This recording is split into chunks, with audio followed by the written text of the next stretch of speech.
Marc, chapitre 8. En ces jours-là, une foule nombreuse s'étant de nouveau réunie, et n'ayant pas de quoi manger, Jésus appela les disciples et leur dit : « Je suis ému de compassion pour cette foule, car voilà 3 jours qu'ils sont près de moi, et ils n'ont rien à manger.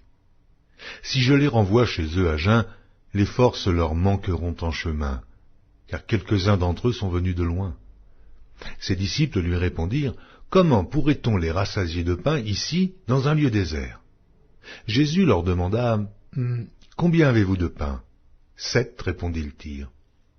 Alors il fit asseoir la foule par terre, prit les 7 pains, et, après avoir rendu grâce, il les rompit, et les donna à ses disciples pour les distribuer. Et ils les distribuèrent à la foule. Il avait encore quelques petits poissons, et Jésus, ayant rendu grâce, les fit aussi distribuer. Ils mangèrent et furent rassasiés, et l'on emporta 7 corbeilles pleines de morceaux qui restaient. Ils étaient environ 4000 hommes. Ensuite, Jésus les renvoya. Aussitôt il monta dans la barque avec ses disciples, et se rendit dans la contrée de Dalmanuta. Les pharisiens survinrent, se mirent à discuter avec Jésus, et, pour l'éprouver, lui demandèrent un signe venant du ciel. Jésus, soupirant profondément en son esprit, dit : « Pourquoi cette génération demande-t-elle un signe ? Je vous le dis en vérité, il ne sera point donné de signe à cette génération. » Puis il les quitta et remonta dans la barque pour passer sur l'autre bord. Les disciples avaient oublié de prendre des pains. Il n'en avait qu'un seul avec eux dans la barque. Jésus leur fit cette recommandation : « Gardez-vous avec soin du levain des pharisiens et du levain d'Hérode. » Les disciples raisonnaient entre eux et disaient : « C'est parce que nous n'avons pas de pain. » Jésus, l'ayant connu, leur dit : « Pourquoi raisonnez-vous sur ce que vous n'avez pas de pain ? Êtes-vous encore sans intelligence et ne comprenez-vous pas ? Avez-vous le cœur endurci ?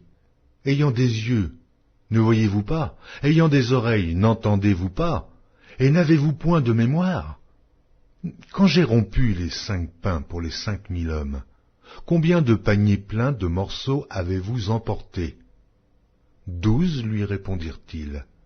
Et quand j'ai rompu les 7 pains pour les 4000 hommes, combien de corbeilles pleines de morceaux avez-vous emportés ? 7, répondirent-ils. Et il leur dit : Ne comprenez-vous pas encore ? Ils se rendirent à Bethsaïda, et on amena vers Jésus un aveugle, qu'on le pria de toucher. Il prit l'aveugle par la main, et le conduisit hors du village, puis il lui mit de la salive sur les yeux, lui imposa les mains, et lui demanda s'il voyait quelque chose. Il regarda et dit : « J'aperçois les hommes, mais j'en vois comme des arbres, et qui marchent. » Jésus lui mit de nouveau les mains sur les yeux, et, quand l'aveugle regarda fixement, il fut guéri, et vit tout distinctement. Alors Jésus le renvoya dans sa maison en disant : « N'entre pas au village. » Jésus s'en alla avec ses disciples dans les villages de Césarée et de Philippe, et il leur posa en chemin cette question : « Qui dit-on que je suis ?» Ils répondirent : « Jean-Baptiste, les autres Élie, les autres l'un des prophètes, et vous, leur demanda-t-il, qui dites-vous que je suis ? Pierre lui répondit : Tu es le Christ. Jésus leur recommanda sévèrement de ne dire cela de lui à personne. Alors il commença à leur apprendre qu'il fallait que le Fils de l'homme souffrit beaucoup, qu'il fût rejeté par les anciens, par les principaux sacrificateurs et par les scribes, qu'il fût mis à mort et qu'il ressuscita 3 jours après. Il leur disait ces choses ouvertement, et Pierre, l'ayant pris à part, se mit à le reprendre. Mais Jésus, se retournant et regardant ses disciples, réprimanda Pierre et dit : « Arrière de moi, Satan !